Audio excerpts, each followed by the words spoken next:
Tu es devant le casier de ton école, doté d'un cadenas à code. Démontons-le pour voir comment il fonctionne.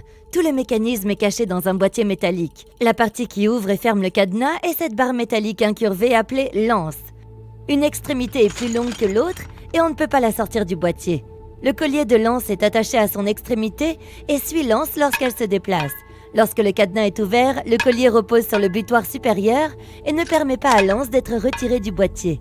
Le cœur du cadenas est le levier. Cette pièce de métal a une forme de croissant en bas et est fixée au boîtier par une goupille qui lui permet de tourner.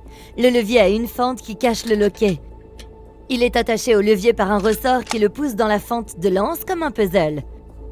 Il y a aussi une plaque métallique flexible qui se fixe au levier parallèlement au loquet. Voici donc la position fermée du loquet à l'intérieur de lance. Lorsqu'on essaye de retirer lance pour ouvrir le cadenas, le levier commence à tourner. Le ressort du loquet se comprime et libère lance. On peut maintenant retirer lance et ouvrir le cadenas. Au même moment, la plaque métallique flexible pousse contre le boîtier et force le levier à revenir dans sa position initiale. Lorsque tu fermes le cadenas, tu pousses lance vers le bas. Elle appuie sur le loquet et provoque la compression de son ressort. Ensuite, le ressort repousse le loquet dans la fente et le cadenas se referme. Mais on peut ouvrir ce cadenas simplement en tirant sur lance. Il faut donc un mécanisme qui empêche le levier de tourner librement et maintient le cadenas fermé.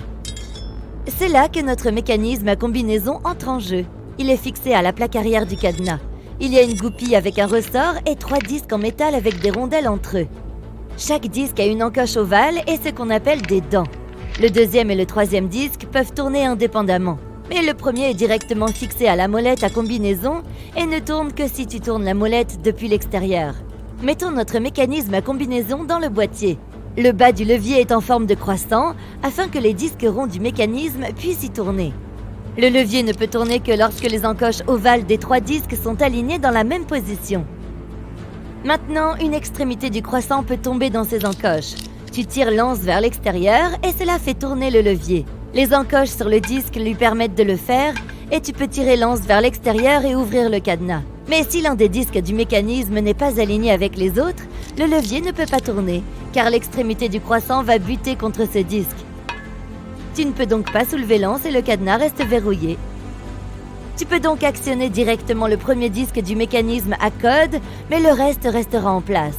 Des dents sont prévues sur chaque disque à cet effet. Regardons de plus près le mécanisme. Tu commences à faire tourner le premier disque. Lorsqu'il fait un cercle complet, le disque accroche une dent sur le deuxième disque et ils commencent à tourner ensemble. Puis le deuxième disque fait un cercle complet et accroche la dent du troisième disque et maintenant les 3 disques tournent ensemble. Voyons maintenant comment les aligner pour ouvrir le cadenas. Tout d'abord, il faut faire 3 tours complets pour faire bouger tous les disques. Le premier chiffre de notre combinaison est 20. Lorsqu'on arrête la molette à combinaison sur ce repère, on place le troisième disque dans la bonne position. Maintenant, il faut commencer à tourner la molette dans le sens inverse. Encore une fois, on fait un tour complet pour que les dents du premier disque puissent s'engager dans le deuxième. Lorsqu'ils bougent ensemble, on les fait tourner jusqu'au deuxième chiffre de la combinaison, 10. On fait à nouveau tourner le cadran dans le sens inverse et on règle le dernier chiffre, le 35. Maintenant, tous les disques du mécanisme sont réglés dans la bonne position. Il est temps de tirer lance vers le haut. Le levier commence à tourner et sa pointe inférieure tombe dans les encoches des disques. Une fois que lance est retiré, la plaque flexible force le levier à revenir en position de départ. Pour fermer le cadenas, il faut repousser lance dans le boîtier. Lance appuie sur le loquet, comprimant son ressort. Lorsque le loquet arrive sur la fente de lance, il provoque une légère secousse à l'intérieur du cadenas. C'est suffisant pour déplacer un peu les disques à combinaison sur les côtés. Désormais, ils ne sont plus alignés et le cadenas ne peut plus être ouvert sans entrer à nouveau le code. Pour encore plus de sécurité, tourne toujours la molette à combinaison plusieurs fois pour que les disques soient dans des positions complètement aléatoires. Mais même si tu as oublié la combinaison pour ouvrir ton cadenas, tu pourras toujours l'ouvrir. Prends le cadenas dans une main et exerce une légère traction sur l'anse en la tirant un peu vers le haut comme si tu essayais d'ouvrir le cadenas. Avec ton autre main, fais tourner la molette à combinaison 2 fois, puis commence à tourner lentement la molette. Lorsque tu entends un clic, arrête-toi. Cela signifie que le troisième disque est en position et que le levier essaye d'entrer dans les encoches des disques.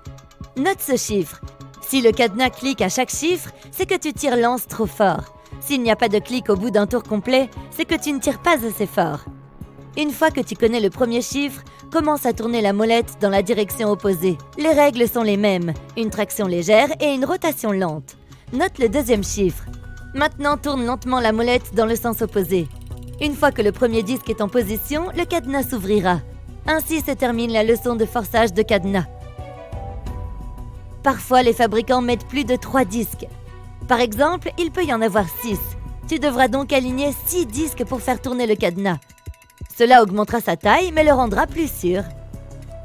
Les cadenas à code des coffres-forts fonctionnent différemment. En voici le principe.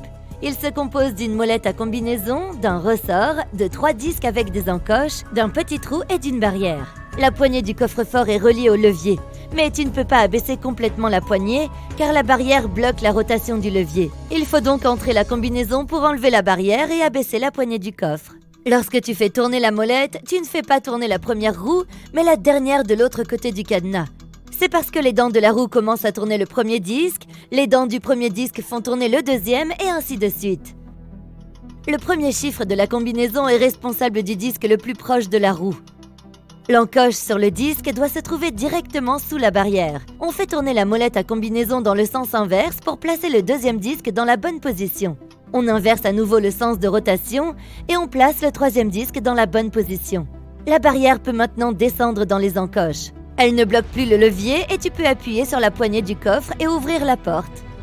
Ce qui est génial avec ce dispositif de verrouillage, c'est que la barrière ne descendra pas sur les disques tant qu'ils ne sont pas tous alignés dans la bonne position. Ainsi, lorsque tu essaieras d'ouvrir le coffre sans connaître le code, la serrure ne fera pas de clic que tu pourrais utiliser pour trouver les bons chiffres de la combinaison. Tu peux cependant essayer de trouver le code. Pour ce faire, tu mets le premier chiffre de la molette sur 1, le deuxième sur 1 et le dernier sur 1. Tu actionnes la poignée et rien. Maintenant, tu essayes la combinaison 1, 1, 2, puis 1, 1, 3 et ainsi de suite. La probabilité que tu obtiennes le bon chiffre pour le premier disque est de 1 sur 99, car il n'y a que 99 chiffres sur la molette. La probabilité que tu devines les bons chiffres pour 2 disques est de 1 sur 9702. Et la probabilité que tu trouves le bon code pour les 3 chiffres est de 1 sur 941 094. Pour ouvrir un tel cadenas sans connaître la combinaison, tu auras besoin d'une perceuse et d'une petite caméra. D'abord, tu dois savoir exactement où se trouve le mécanisme de combinaison de la porte et percer un trou juste devant les encoches des disques. Maintenant, tu y introduis ta petite caméra avec la lampe de poche. Tu peux voir les disques tourner sur l'écran.